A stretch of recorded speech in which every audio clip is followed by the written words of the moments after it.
Salam dostlar. Ben sizə bu gün bir öz gitara videomu çəkəcəm.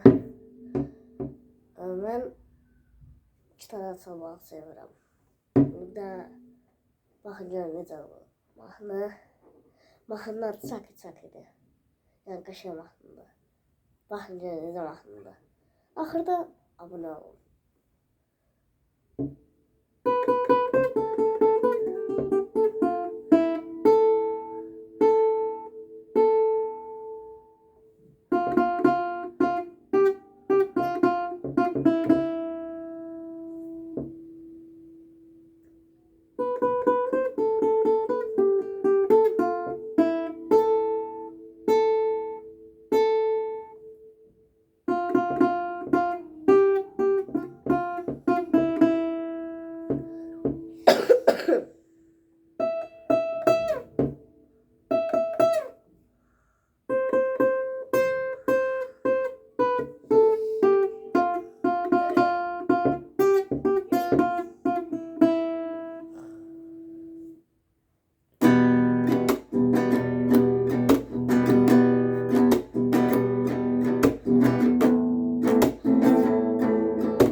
Ya belə mahnı çox qəşəng mahnı idi. Mən bu hamısından sevdiyim mahnıların 5 dənə mahnım var. Mən hamısından sevdiyim mahnı budur çakı-çakı.